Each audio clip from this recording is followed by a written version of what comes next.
together and really taking care of one another. And then we might be able to hang out around the water cooler again. Are you in to work at the office? Do you miss it? Do you love it? 1-877-399-9898. I'll tell you about it. 1-877-399-9898. Maybe you do that 3-3. Instead of 85%, we're at 65%. That's where I rock.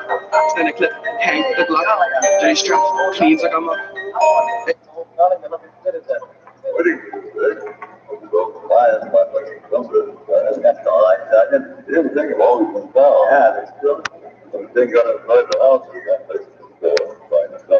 Is that a gramophone recording?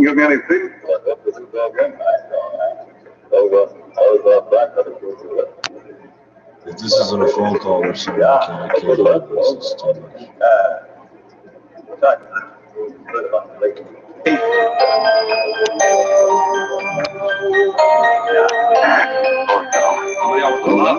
Hey. Back in the day when the niggas burn out, all these fake niggas acting like I didn't go to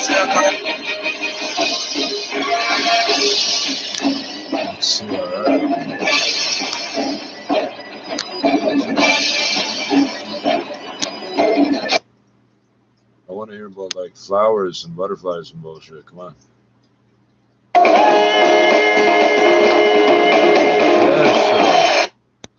The WFNT, right? The W, whatever. In Washington, D.C., back in 1962, and Lullaby of Broadway. We have Miles up next. From 1964, a live concert at Lincoln Center's Philharmonic Hall, as it was known at that time, February 12th, 1964. Along with Miles, George Coleman, tenor, Herbie Hancock, piano, Ron Carter, bass, and Tony Williams on drums. This is from the album My Funny Valentine, and All of You. So who are you? This sounds about can it be? Can it be? Maybe you went Answering the codes that you're designing.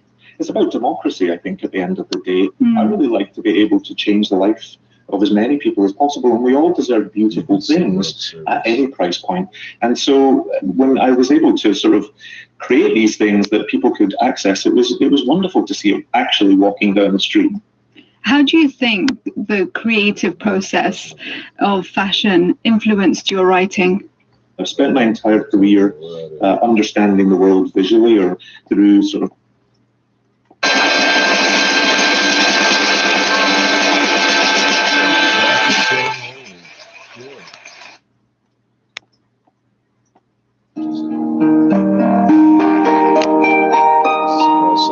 La Bible nous dit, dans l'évangile de Jean, chapitre 11, versets 51 et 52, Jésus allait mourir pour rassembler en un les enfants de Dieu dispersés. Elle nous dit également, dans le même évangile de Jean, chapitre 1, verset 12, à tous ceux qui l'ont reçu, il leur a donné le droit d'être enfants de Dieu, c'est-à-dire à ceux qui croient en son nom.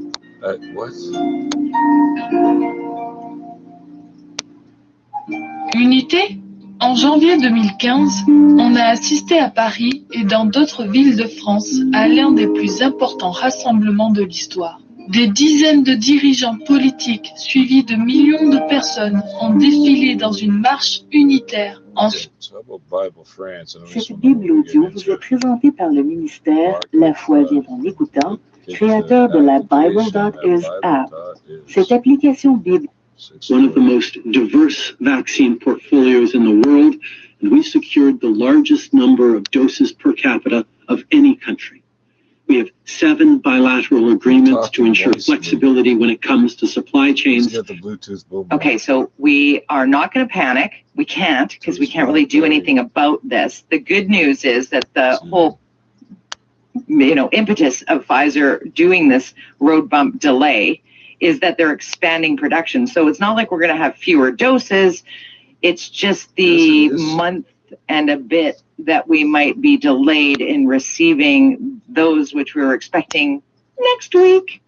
So that's a little bit unnerving for those who have maybe had their first dose or were expecting to get their first dose. It comes into play that whole conversation we had here last night with Dr. Jason Kinderchuk about the time between the doses. It's unnerving for those of us who really don't know the impacts of that. We really do need to trust science, and perhaps we need to listen to our Prime Minister here. We know that we're looking to receive more doses from different companies as they get approved as well. This is all part of how we're going to ensure that all Canadians get vaccinated by September. Okay, so by September, that's good news. We're sticking to the same plan. It's just the people in the most vulnerable groups that we're really expecting the next days or couple of weeks to get it in their arm.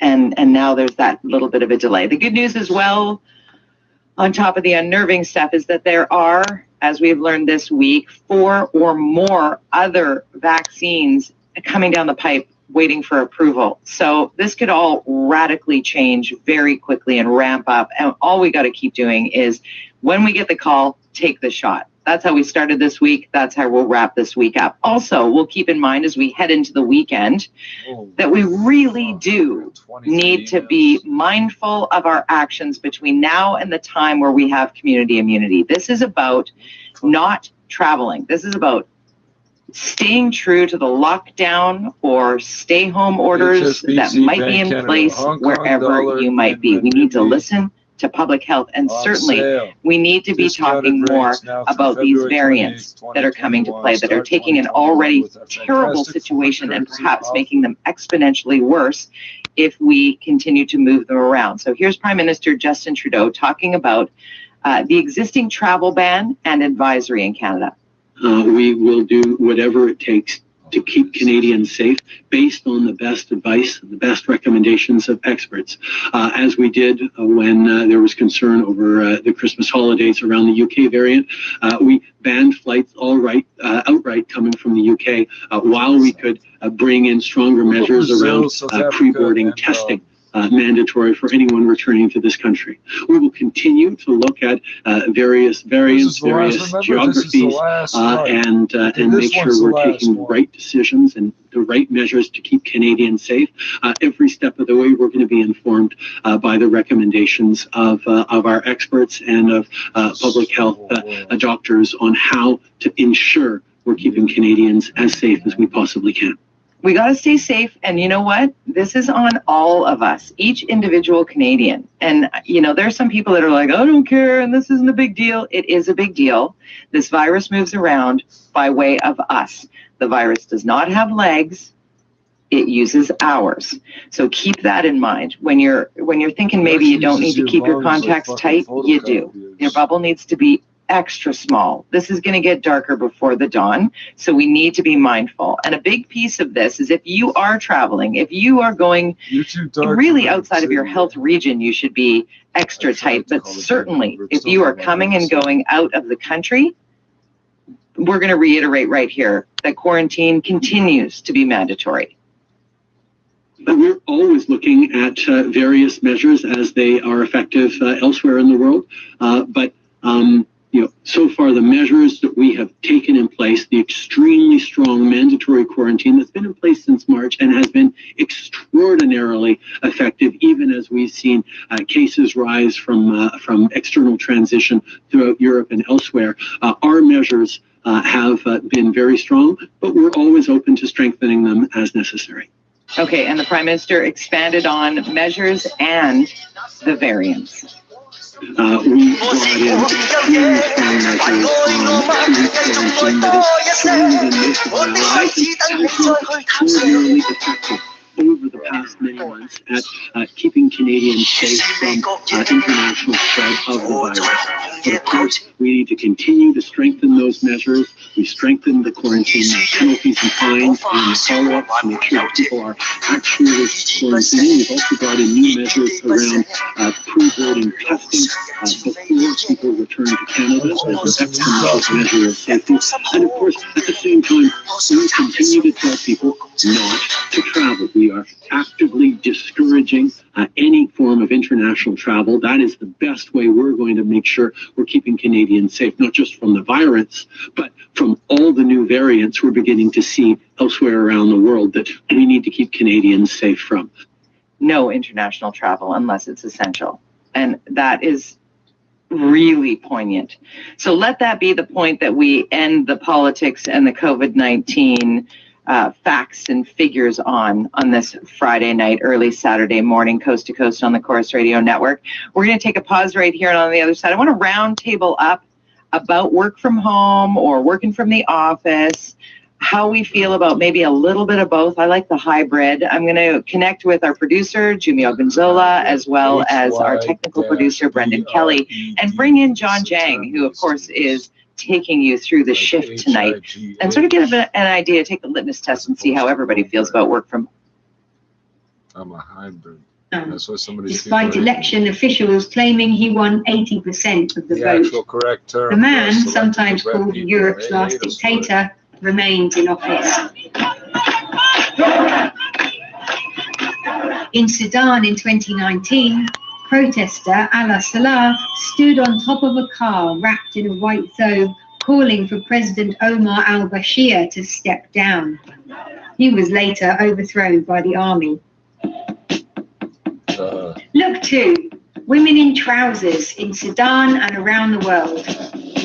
Just over a year ago, in December 2019, the Sudanese government repealed a controversial public order law which gave police the power to arrest or flog women wearing trousers.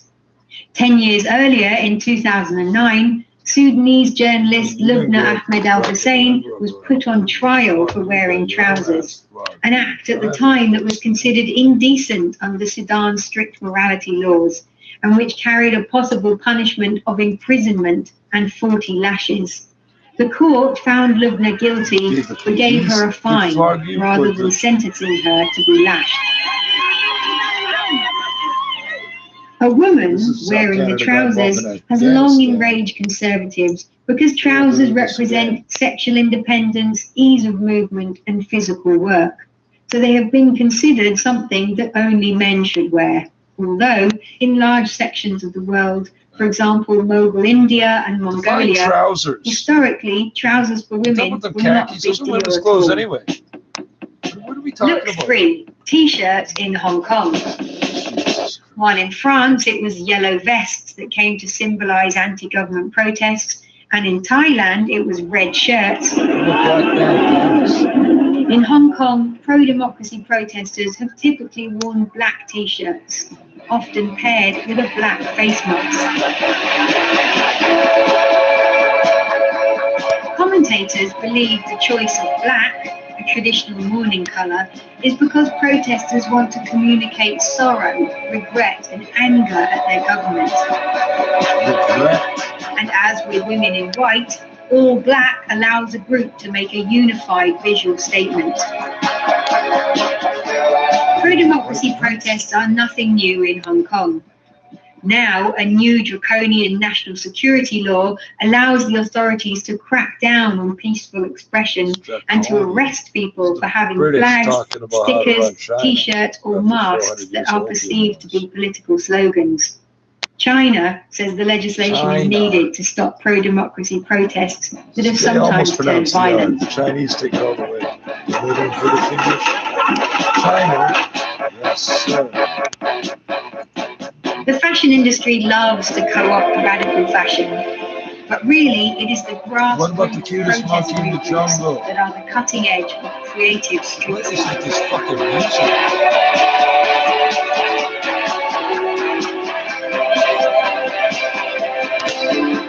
Journalist and author Tansy Hoskins. Whatever the engineer is, he's wearing headphones, right? Broadcasting worldwide, I'm Noelle McGuffey, and you're tuned in to the Cultural Frontline on the BBC World Service. For over a century, the iconic magazine Vogue has been considered a Bible for fashionistas. The publication started in New York, but there are now 26 editions worldwide. Carla Martinez is editor-in-chief of two of those titles, Vogue Mexico and Vogue Latin America.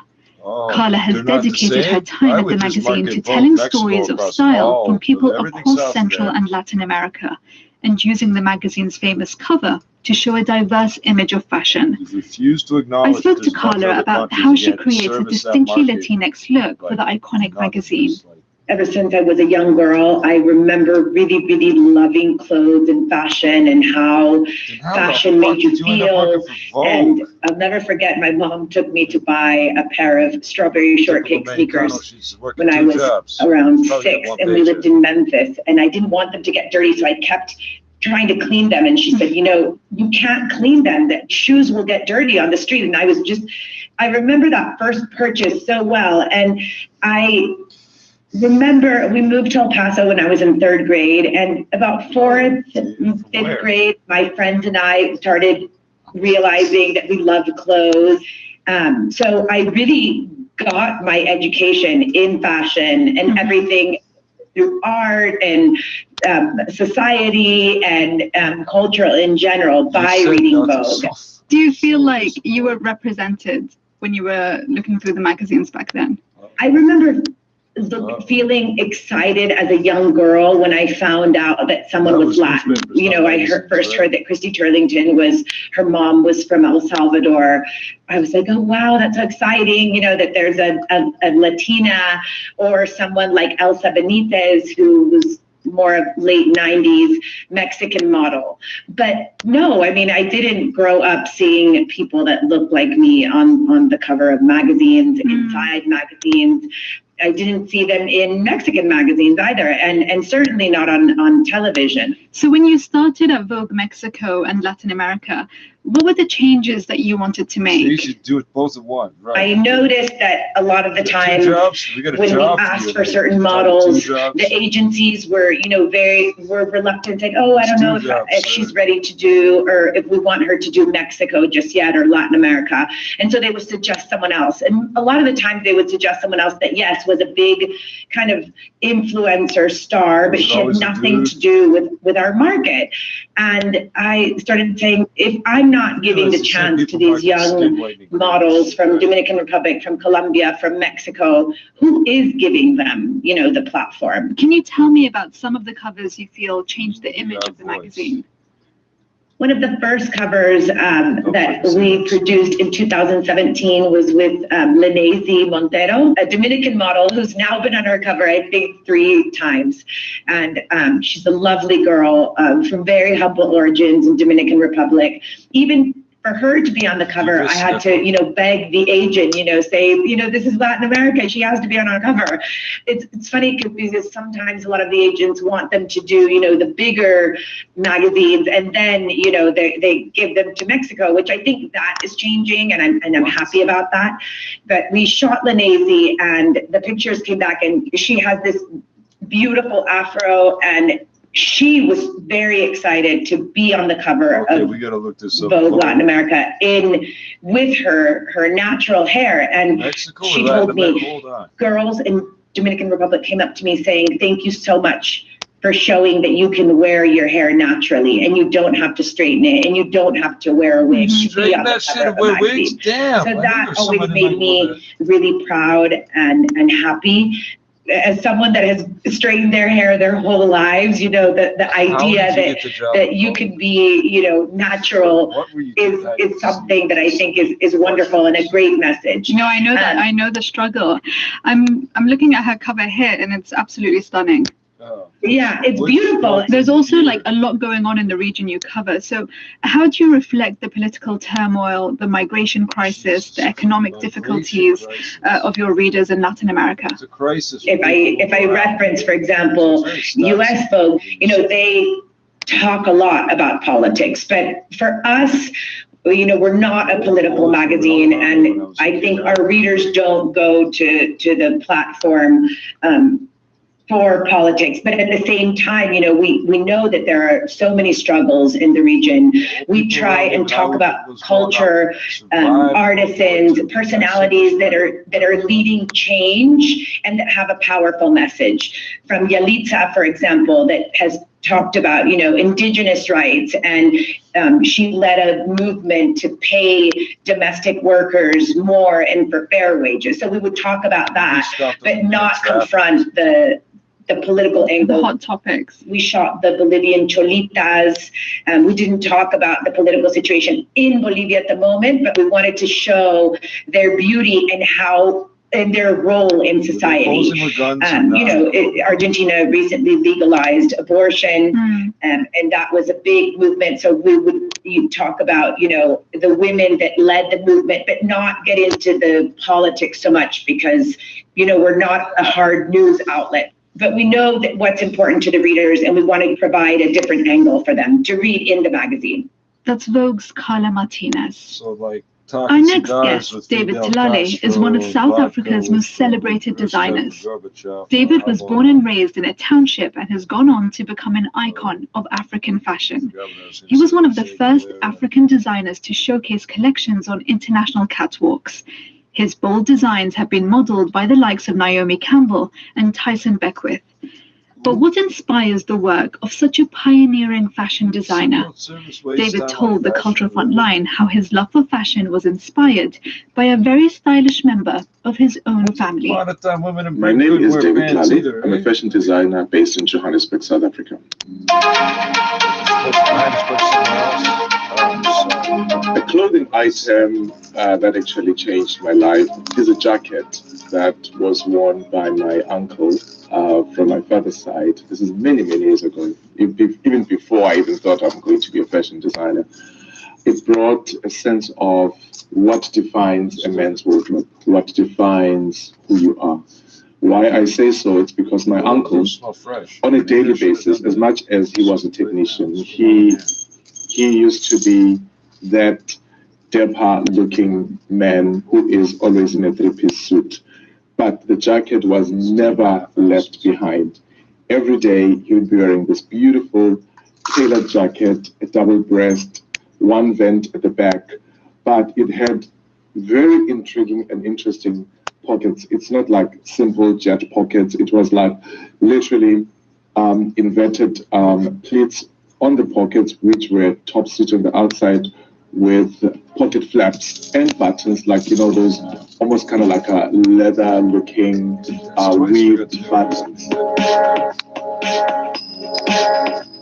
What was going on in my life at that particular time is literally nothing that had to do with fashion, because I had two uncles. Number one, it's this uncle of mine that was a technician, and then I had another uncle who was a landscape painter.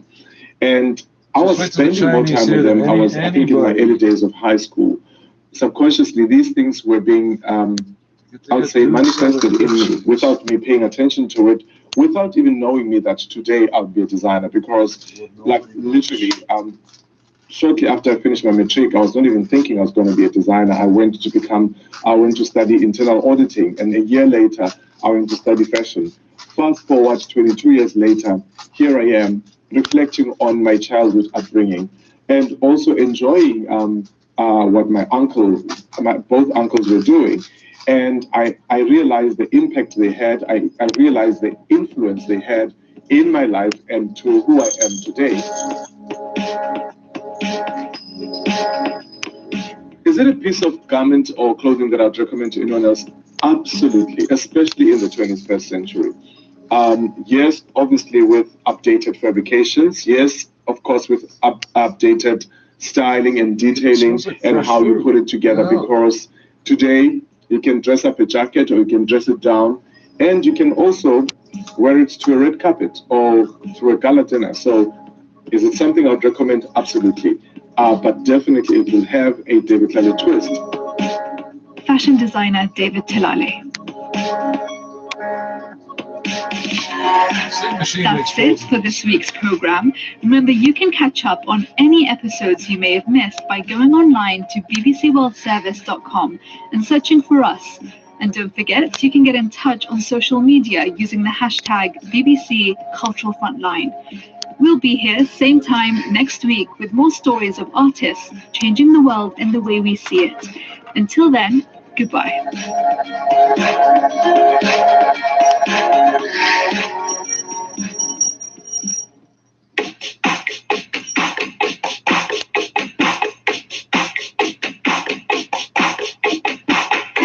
You're listening to the All News Channel, powered by KCRW.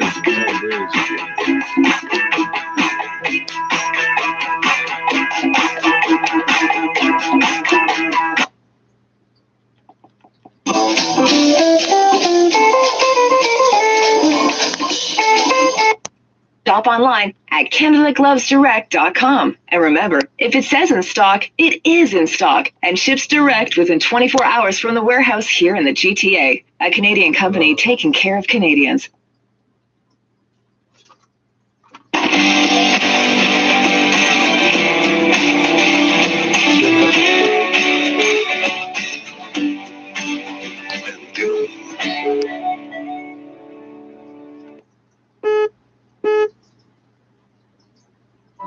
Okay, yeah, so once I start making money, I'll know what to say to the bank teller. You've already earned a lot of money. Bro. You don't know what to say to the bank teller. Very good. Now it's time for our question of the day. How do we say, can I open a bank account in Chinese? And we will 明天见. 明天见. It's like fresh fruit. Oh, try it. How the fuck is this? Right. Weird grapefruit berries. Oh, I should scatter these over there too. Where did I get these from?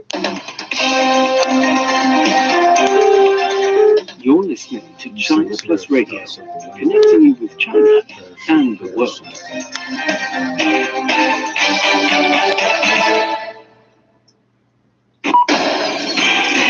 Now the news on Wednesday. Chinese authorities have rebuked the Trump administration for blacklisting some Chinese companies with alleged military ties. Foreign Ministry spokesperson Zhao Lijian said the move goes against the United States' much-touted principles of market competition and international economic trade rules. He said the U.S. move has interfered with the normal economic, trade, and investment cooperation between the two countries and undermined the confidence of foreign companies in investing and operating in the United States. Official data showed that China continues to consolidate itself as the European Union's main trading partner. Eurostat said China is the only country that has seen an increase in imports into the bloc during the COVID-19 pandemic. The EU's statistical agency said that imports from China into the EU between January and November 2020 grew by 4.3% when compared with the same period in 2019. The value of imports from China grew to 350 billion euros in the first 11 months of 2020, up from 335.6 billion euros in 2019. Other trading partners, such as the United States, Britain, Russia, Turkey, Japan, South Korea, and India, all experienced declined imports of goods into the EU. Germany's governing party, Christian Democratic Union, has begun its digital party conference with a key agenda to elect a new party leader. The election is widely seen as the first step towards selecting Chancellor Angela Merkel's successor.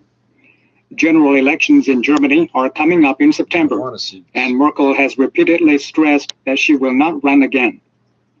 The Chinese mainland on Friday reported 130 newly confirmed COVID-19 cases. The new cases included 115 local infections, with the rest arriving from outside the mainland. Of the locally transmitted cases, 90 were reported in Hebei, 23 in Heilongjiang, and 2 in Beijing. United Nations Secretary General Antonio Guterres has called for far greater solidarity in his video message on the 2 millionth death from the COVID-19 pandemic. The UN chief said the world has reached a heart-wrenching milestone, with 2 million lives claimed by the pandemic. Guterres warned the deadly impact of COVID-19 has been made worse by the absence of a global coordinated effort. The WHO Emergency Committee on COVID-19 has advised countries not to require proof of vaccination or immunity for international travel as a condition of entry. The committee says there are still critical unknowns regarding the efficacy of vaccination in reducing transmission. It also says the current availability of vaccines is too limited. The committee concurs that the COVID-19 pandemic remains a public health emergency of international concern. More than 600,000 health workers in Turkey have received their first doses of COVID-19 shots developed by China's Sinovac. Turkey has reported over 2.3 million COVID-19 infections and 23,000 deaths. The country started mass vaccination for COVID-19 on January 14th after the authorities approved the emergency use of the Chinese vaccine. The Brazilian Health Ministry has confirmed the country's first case of reinfection with a new variant of the COVID-19. The Brazilian Oswaldo Cruz Foundation, the largest medical research center in Latin America, on January 12th, identified a new variant of the COVID-19 in a 29-year-old woman with mild symptoms of the disease. The woman was diagnosed with the disease for the first time on March 24th, and 9 months later, on December 30th, she tested positive again. So far, more than 8.3 million people in Brazil have tested positive for COVID-19. The disease has killed over 207,000 people in the country. The U.S. National Rifle Association said it has filed for bankruptcy protection, unveiling its plan to move from New York to the state of Texas. The decision was reportedly made by the gun rights group among its legal trouble with state authorities in New York. New York Attorney General Letitia James sued the organization last year, pushing to dissolve it for misspending and self-dealing. That's the news on Wednesday.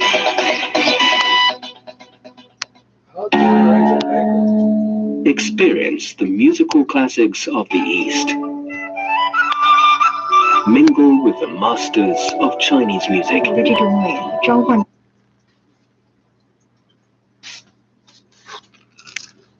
Woman with mild symptoms of the disease.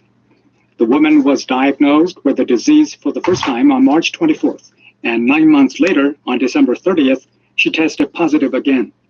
So far, more than 8.3 million people in Brazil have tested positive for COVID-19. The disease has killed over 207,000 people in the country. The U.S. National Rifle Association said it has filed for bankruptcy protection, unveiling its plan to move from New York to the state of Texas. The decision was reportedly made by the gun rights group among its legal trouble with state authorities in New York. New York Attorney General Letitia James sued the organization last year, pushing to dissolve it for misspending and self-dealing. That's the news on Wednesday. What? Studio Plus, a feast of news, culture, and views. All right, let's go. Tune in to meet some. So the second or third. I'm sorry I was so brief with you on the phone. I had a patient in the office at the time. That's perfectly all right, Dr. Hewlett. It wouldn't help matters to discuss his disappearance in front of him. You know how tongues rag. Please be seated. It is true that this situation is not yet common knowledge. The papers have left it alone. How did you hide the truth when you phoned this patient? What? Oh, of course, you have met with his wife. She was insistent that I do that. But it is not my duty, I thought, at least at this time. Do you not agree? I suppose so, if you don't think Dr. Wish is in danger. I don't jump to that conclusion until I see some reason. The man has disappeared, Doctor. Many men have disappeared. Dr. Wish is 52 years old. He practiced here in San Francisco for more than 20 years, before that in Seattle. The past 2 months, I have noticed a change in him, tiring. He was no longer satisfied with his life. Are you inferring that he might have ducked out on his own? Perhaps even amnesia. Does it sound like amnesia for a man to answer the phone, tell his wife he'll be home in a short time, pick up his medical kit, and drive away in his car? Who knows about amnesia? Does an amnesia victim go to the trouble of keeping a car hidden from the police of 3 states? It would depend on the type of amnesia. I didn't think there were types, so you must mean voluntary or involuntary. If he did just suddenly drop his life here, and you know that to be the case, I hope you will. Nothing. Dr. Wish and I discussed very little but medical matters. I repeat that I realize that for 2 months or longer he was not a happy man. If he has made arrangements to change that, I do not know, but it is a possibility. You wouldn't tell me if you were in trouble over his practice, would you? I would not.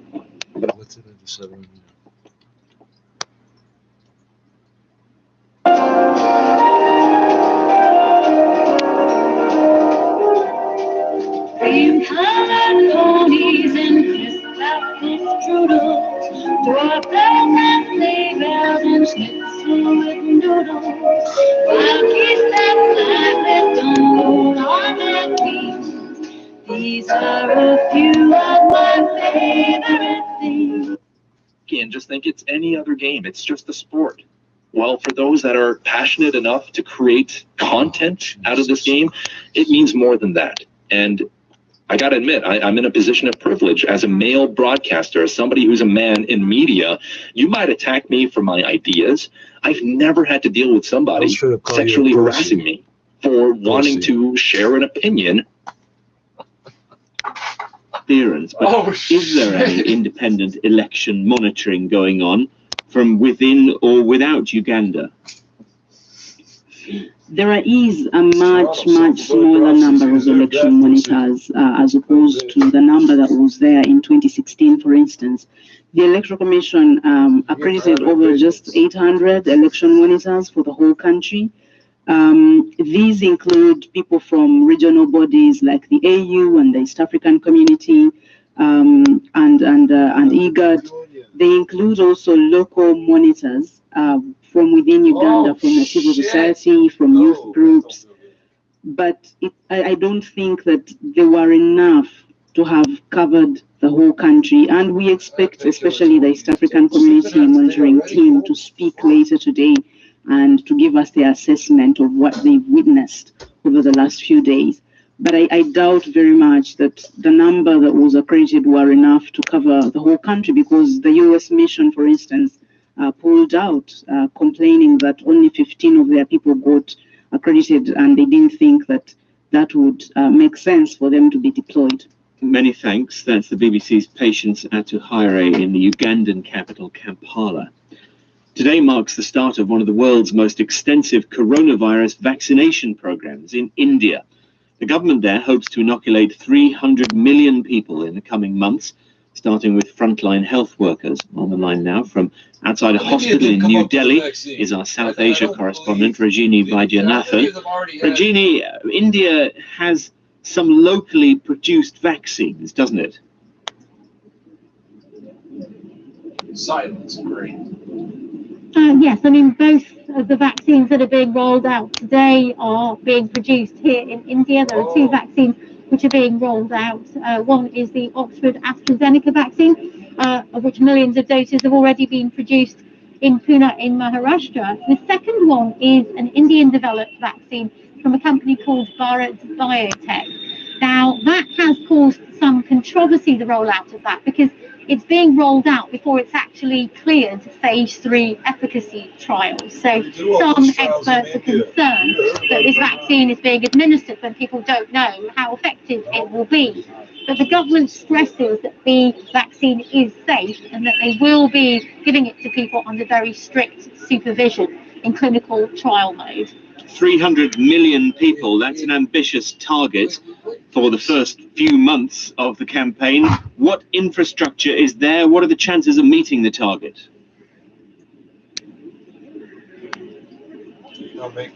Well, let's just break this down. So I'm at one centre in Delhi. There are 3,006 centres across the country, and here and at the others across the country, they're hoping to vaccinate around 100 people a day. So if you work out the maths on that, then that means that by the end of today, if everything goes to plan, 300,000 Indians will already have received the vaccine. That is a huge number, but of course this is a huge country. It is also a country of vast terrains. You've got deserts, mountains, you've got urban and rural. But I think one thing that Indians believe is in their favour in terms of actually meeting this target is that India is used to mass immunisation programmes. Every year, millions of people are inoculated against polio and other diseases. So India already has a health infrastructure that can deal with this. Also, some people say that the election infrastructure, India has the world's largest elections, and it sets up polling booths in some of the most remote areas. Well, some of that infrastructure is interestingly going to be drawn on to help make sure that the last mile is reached so that everyone who needs a vaccine gets one. India is a global manufacturer of medicines. Will its own vaccination program impact its ability to deliver vaccines to other countries around the world? Well, you're right. People call India the pharmacy of the world. It produces a really large proportion of the world's pharma products, especially vaccines, as you say.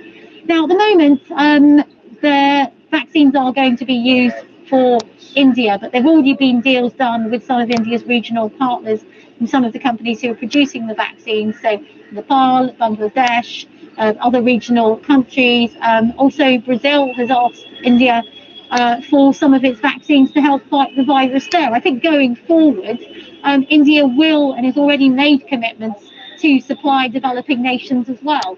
So I think it will be exporting a lot of the vaccines once it's met its own needs.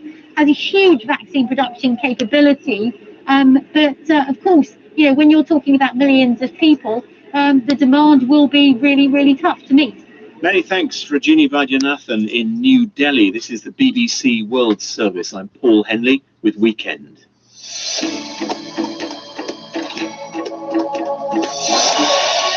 Now, after the US troop withdrawal from Afghanistan this week, the number of American soldiers left in the country will be 2,500, the lowest since 2001. It's the beginning of the end of America's war in Afghanistan. A full military pullout by spring this year is part of the Trump administration's agreement with the Taliban. But questions are being asked about what lasting gains have been made in 20 years of war as violence surges, resulting in acute poverty and hunger. From Kabul is the BBC's Yogita Limai. I'm at Afghanistan's only hospital for children. Outside the malnutrition ward, I can see dozens of people who are waiting. Some of them are sitting on the floor. There were rooms with glass windows, and I can see dozens of children being treated. And now one particular room that I'm in, which has the smallest babies. In front of me, I can see a little baby who looks severely malnourished. The baby's name is Subhan. He's 2 years old. His stomach is protruding and the shape of his ribs visible as his chest heaves up and down when he breathes. He used to be able to walk. Now he can't. This year, half of all Afghan children under the age of 5 are facing malnutrition. More and more children who could be saved are dying due to a lack of resources. Humanitarian disaster is unfolding in this country as American troops are leaving. In another bed in the malnutrition ward is 3-year-old Gulpari. She looks gravely ill. Her mother, Jamlo, doesn't know if she'll survive. If I had money to buy food, my child would not have been in this condition, she told me. On days we eat breakfast, we can't eat dinner. 6 times more people in Afghanistan need life-saving support now than just 4 years ago. The director of the hospital, Dr. Mohammed Qureshi, tells me that if it wasn't for the war, Afghans would have pulled themselves out of poverty.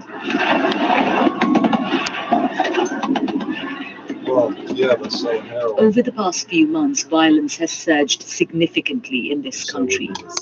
Every day, dozens of Afghans are killed.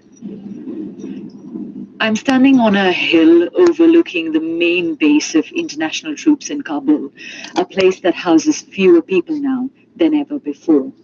Many here fear that if all foreign troops are to leave this country before a sustainable peace deal is agreed, the Taliban could be back in power in Afghanistan. Is this the right time for US troops to be pulling out? I asked Afghanistan's Vice President, Amrullah Saleh. We believe the mission is not accomplished, but if they decide to leave, we respect their decision. Those troops are leaving this week. What would you like to say to the US? They have been generous with us, both in terms of financial assistance, security assistance. Should they decide to leave anyway, the realistic question is, can we do anything beyond asking no? The question is not the fate of Afghanistan. The question is the fate, reputation, and standing of the Western civilization. They came to assist a small country to prevail against terrorism, against radicalism and Al-Qaeda. They should ask themselves the question, what was the mission? Is that accomplished? When US troops invaded Afghanistan in 2001, a key aim, they'd said, was to fight for women's rights. Under the Taliban, women weren't allowed to work or study. As foreign troops are leaving, it is the women of Afghanistan who stand most to lose. I'm on my way now to meet Sabah Seher, who is Afghanistan's first female movie director. She's been an actress and she's a police officer. A few months ago, there was an attack on her life. She was shot multiple times. She had a narrow escape. Sabah, can you tell me, who was behind the attack on you?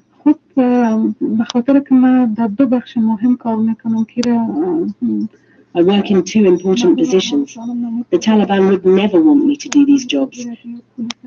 That's why they attacked me. I'm also a women's rights activist. If they come back to power, my children will have no future here. The gains made by people like Sabah were hard fought. What tens of thousands of Afghan and foreign soldiers gave their lives for is under threat of being lost. This has been America's longest war, but perhaps an unfinished one. Yogita Limaye reporting. This is the BBC World Service.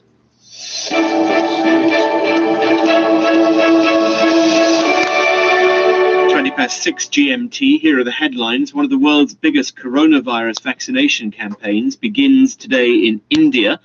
President-elect Joe Biden has set out plans to boost the inoculation program in the US, and Brazilian prosecutors have recommended criminal charges against 11 people from one of the country's top football clubs over a fire that killed members of the youth team. Now we go to the sports news now, and with the latest on England's first cricket test match of the winter and the rest of the sport, here's Paul Serras. We start with cricket.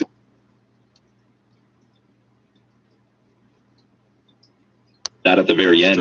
Obviously, I think it's a good thing Peter Berman has resigned from his position, especially since that position is director of the School of Public Health. And here's a man who decided over the holidays he was going to go on a plane and have a nice warm vacation in Hawaii. So the fact that he's staying on as professor is a little...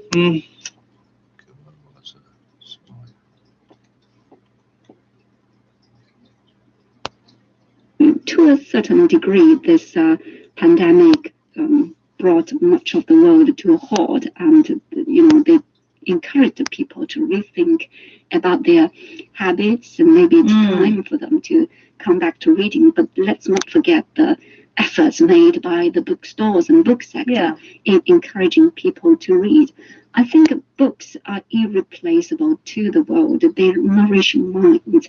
So it's like if we have an opportunity, get more people into the habit of reading. It's a good thing for people's long-term development, I think. Indeed.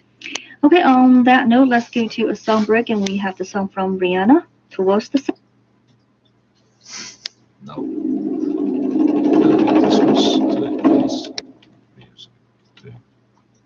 It is now and then, but that was all.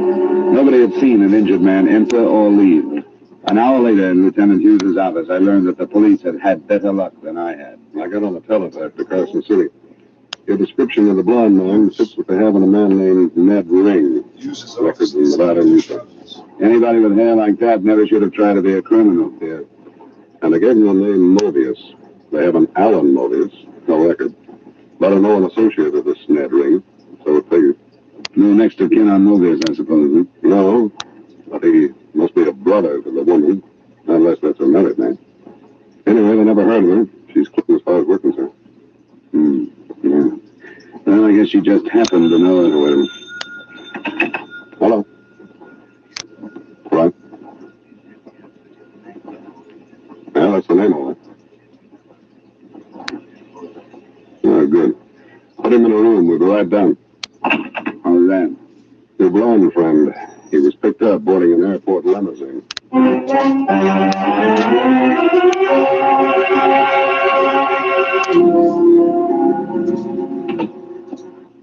Well, Ring, I'm glad to see you. Look, I don't know what any of this is all about. You don't like to hold me. What happened, Ring? Did your buddies duck out on you? What do you mean my buddies duck out on me? Where were you flying to when you got picked up? The other cop got my ticket. It says L.A. I got a right to go to L.A., haven't I? Is that where your buddies are going? What buddies? I was going alone. Why weren't you going to Carson City? Look, what's eating you two? Must have me mixed up with somebody else. Your name is Ned Ring, isn't it? Yeah, sure it is. How do you think we found out what your name was? Well, you had it all over me. The other cop got my wallet and stuff. We had your name before you were picked up. We got it from Carson City. You give me this stuff. Maybe he doesn't know. The devil he doesn't. You don't think you followed me all day without my catching on to it, do you? Never saw you before. How about a Dr. Malcolm Risch? Or Ann Mobius? I'm not talking to you guys. A couple of men on their way from Carson City. Maybe you'd rather wait and talk to them. I don't know anything about anybody in Carson City. Yes, you do, Ring. It started out to be an unidentified trio that killed that bet maker in Carson City.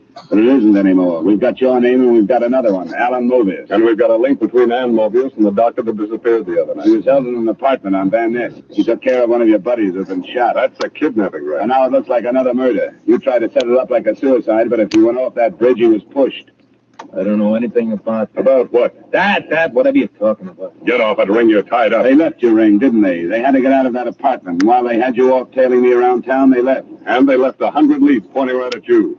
That's why you're here. They even left the newspaper with the story of that Carson City killing. They really ratted out on you. Yeah. They sure did, didn't they? All right, where'd they go? I don't know. If I did, don't think I wouldn't tell you. They pulled out before you saw me go into my hotel about 8:30. Yeah, I guess it was it. Who's the one who was wounded? Mobius. We couldn't just leave him in Nevada. We should have. Kept yelling about a sister in Frisco was friends with a doctor, so we drove him all the way here. How bad is Mobius? Pretty bad. Slugged it inside him someplace. How far do you think they could drive on it? I didn't think he could be moved out of that apartment without killing him.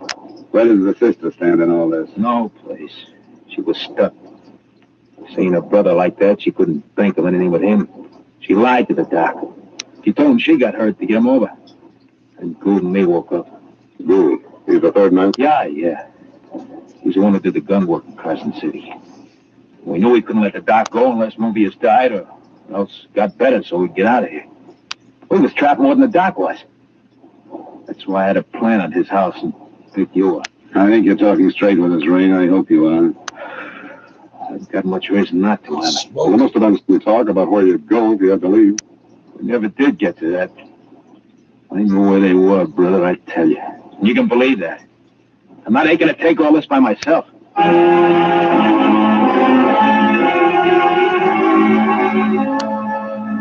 was able and willing to supply some more pertinent information, such as a description of the other man, Gould, and the make, model, and license number of the car they were driving. Even with that, it looked like the case would stretch over into the next day. But at 11:30, Lieutenant Hughes got a phone call from Petaluma, a small town some 30 miles north of San Francisco. Go in that drugstore. The doctor was handed a prescription for a painkiller that he had his doubts about. It was filled out by a Dr. A. Risch. We called the sheriff's office, and they have a man on the customer. This is probably it.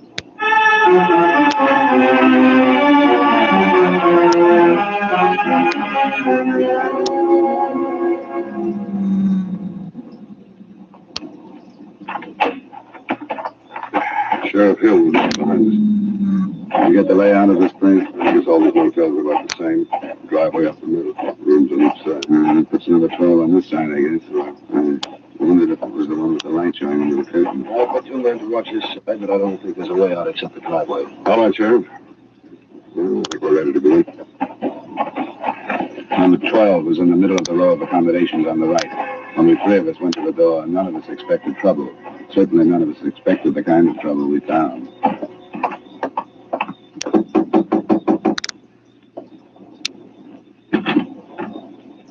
Yes? Police. Where's Dr. Wish? Police? I am Dr. Wish. I'll stay outside, Lieutenant. Oh, that's it. You all right, Dr. Wish? Yes? You sort of surprised when you answered the door. Where are the others? Ann Mobius, her brother, the man named Gould. They're here. Where? In the bedroom. I'd like to tell you I've killed them all. Sit down, Dr. Wish. I'm going to go take a look, Doc. Tell me what happened. I killed them. When we left the city, I knew I would. I'd have to die myself. I told Gould only one thing would save Mobius and wrote the prescription, and I killed him with it. The wounded man with an injection, the others internally immortal. And Mobius, too? Yes. And Mobius, too. With her brother. She was with him. She told me she wasn't. She told me she... I didn't believe. I didn't believe. Dr. Wish. She told me before she died. Lieutenant Hughes. Oh. We have to get him to a doctor. He's got some of that stuff himself.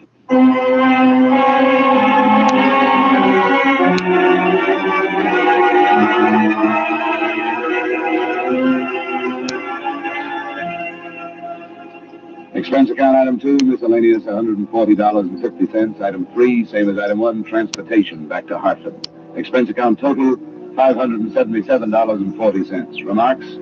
We got Dr. Wish to a doctor in time to save his life. So your policyholder, although alive, is also a triple murderer. He claims it was justifiable, but at the same time, it was premeditated, so there's a fine line to draw. What I keep remembering is that his daughter, Cecil, said he had reached the dangerous age, and I guess he had. Yours truly, Johnny Dollar.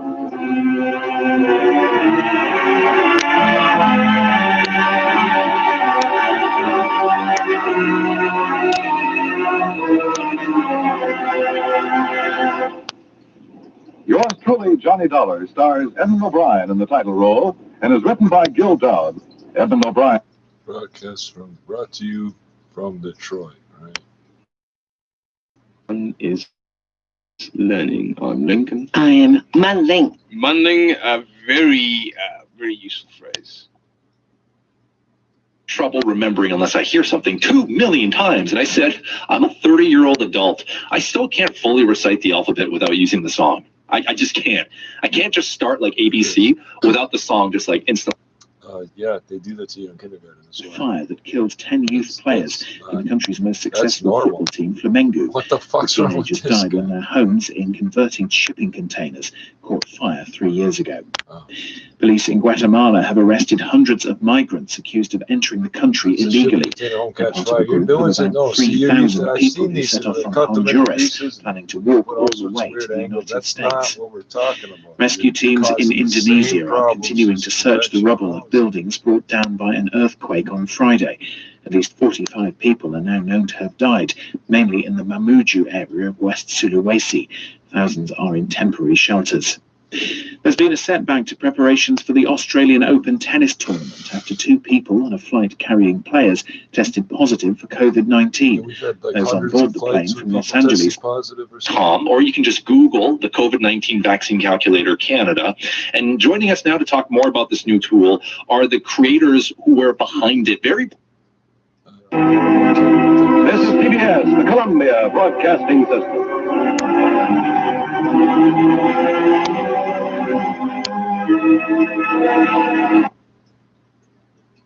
Exercise during the pandemic. Understanding, with you being based in England, this had been done before with the UK. So tell us how that kind of turned out and how people have responded. Stay tuned to Chin Radio AM 1540. Colgate Dental Cream to clean your breath while you clean your teeth and help stop. Down. Now, this wouldn't be a weekend without the presence of two guests to give their personal perspectives on the news and issues we discuss today. I'm joined for the rest of the program by Christina Ordone, journalist, novelist, head of the Family Policy Unit at the Centre for Social Justice, which is based here in London, and Remy Adekoya, who's a Polish-Nigerian writer and politics lecturer at the University of York here in the UK. Welcome back to the program to you both. You've both got interesting cultural heritages. Tell me about yours, Christina. Italian parentage, right? Italian father, Swedish mother, born in Nairobi, lived quite a long time in DC, and now London-based. So quite a salad. And when people say, "Where are you from?" what do you say these days? Oh, Paul, that's such a terrible question for somebody from me. I feel very British right now because I have children who are British. I'm married to a very and have those fucking discussions and people like whatever me that don't means. get fucking blood thrown in our faces. Cold swimming, keeping my thermostat down. So Criticism, Denton, it missed the mark. I don't know. I thought it had a certain... Quiet, Miss Brooks. To help raise money for this worthy project, we are holding a charity auction in our gym at 4 o'clock this afternoon. However, due to a very poor publicity campaign handled by Denton, not very many people know about it. But Danny, the poor publicity wasn't all Walter's fault. No, it wasn't, Mr. Conklin. He had lots of other duties. Well, yes, sir. He's been managing the basketball team for one thing. Just a minute. It's very nice of you all to defend me, but I'd rather have this out with Mr. Conklin myself.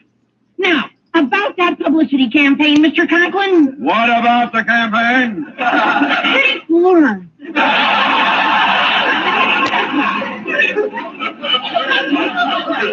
Thank you. What I want from you all now are suggestions to stimulate public interest in our auction and bring out a big crowd of bidders. Or perhaps we could take some spot announcements on the radio. Yes, that would reach a lot of people. Miss Brooks, have you any idea what a 30-second spot announcement costs? We don't have to buy 30 seconds. We could take about 5 and say something quick, like, today auction Madison High School. But, Miss Brooks, that sounds as if we're auctioning off the school. Is that bad? I mean, if the object is just to lure people over... Any feasible suggestions? I have an idea, Mr. Conklin. Undoubtedly. How about you, Harriet? Can you think of anything? I think we should mimeograph some handbills and pass them out door to door during lunch period. A lot of us kids could take different neighborhoods and really plaster the town. Excellent, Harriet. Yes, indeed. The town hasn't been plastered in years. What's your idea, Walter? Well, I was thinking, maybe we could paint a big banner and let it fly over the business district all day. Fly over? You mean trailing from a flagpole on some big building? No, trailing from a Zeppelin. A Zeppelin? Oh, I don't mean the big type Zeppelin. He means the small, compact Zeppelin suitable for home or office. Mr. Boynton, do you suppose you could inject a note of sanity into this discussion? Well, I have thought of a rather fascinating scheme, sir. It's quite humorous, too. Oh, let's have it. Well, I've got about a dozen frogs in the laboratory now. I keep them there for the purpose of... Oh, we know what they're there for, Mr. Boynton, and I just had breakfast. I'm sorry. Well, my idea is to take them all into the heart of the town. I'd have them on little leashes, of course. And you get this, Mr. Conklin. They'd be dragging a sign behind them. The frogs would be... Go on, Boynton. Well, the sign the frogs would be dragging would say... It'd say, come to the Madison Gym today. Things will sure be hopping.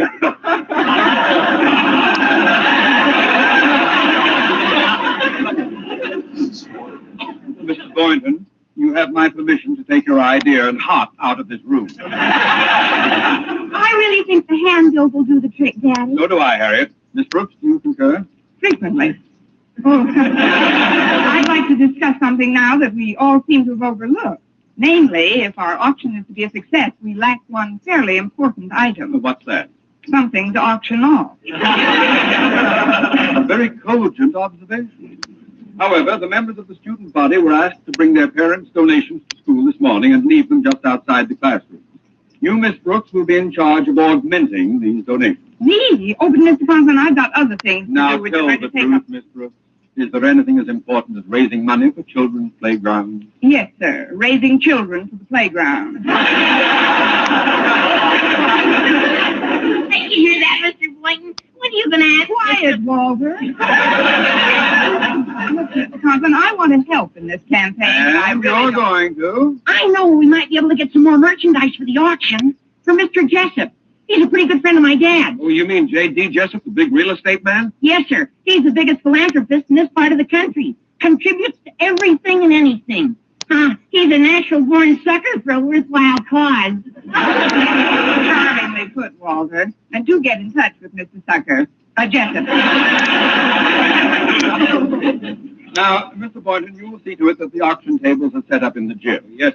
You, Miss Brooks, with the assistance of my daughter, will inspect the merchandise outside the classrooms and jot down the approximate value of each object prior to the auction. But, Mr. Conklin, why do I have to go through all that? Because in addition to obtaining more material for this affair, I have also decided to put you in charge of auctioning it off.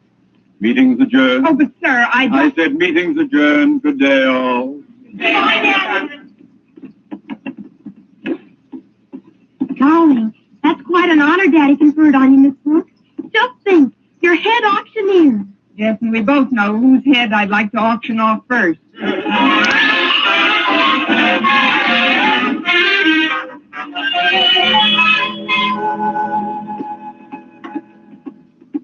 Let's see what's in this pile over here, Miss Brooks. One broken lamp, one pretty beat-up coffee pot, and look at this, an old Mixmaster. It looks as if somebody dropped it in the new Mixmaster. Not much of a haul, those are. But I'd better jot it all down anyway. And what's this? A box of Christmas tree ornaments. That's timely. One woolen sock, a busted harmonica, and here's one ice skate. One ice skate? That'll be for the fellow who gets the one sock. Oh, here's an item that should bring in plenty. A rusty doorknob. Here's a pair of torn woolen gloves. Look at this, Harriet. One Blue Jay corn plaster. That's for the fellow with the one sock and the ice skate. Oh, we've got to do better than this. Daddy would have donated some things himself, Miss Brooks, but we traded in all our old furniture for the stuff that's going into our new house. Oh, that's right. You're moving soon, aren't you? Uh-huh. Late this afternoon. I'm sure Daddy will invite you over as soon as we're settled. Your mother might, but not your daddy. He's been angry with me all week, Harriet. That's why he's piling all this extra work on me to get even. Get even for what? A slight accident that occurred in his office on Monday. He asked me to cut the price tag off the new umbrella he bought. And? I took a scissors and went after it. Unfortunately, my hand slipped and I cut a nick in the material of the umbrella. How big a nick? 2 yards. Ever since then, he's been looking daggers at me, or at least sharp umbrellas. Well, I've got to get into my next class, Harriet. We'll have to continue this checkup during study period. All right, Miss Brooks. And please don't take Daddy's tantrums too seriously. Just remember, his bark is much worse than his bite. An even more appropriate slogan would be, let sleeping dogs lie. What? Oh, I'm sorry, Harriet. I didn't mean that the way it sounds. I wouldn't for a minute want you to think that I considered your father asleep.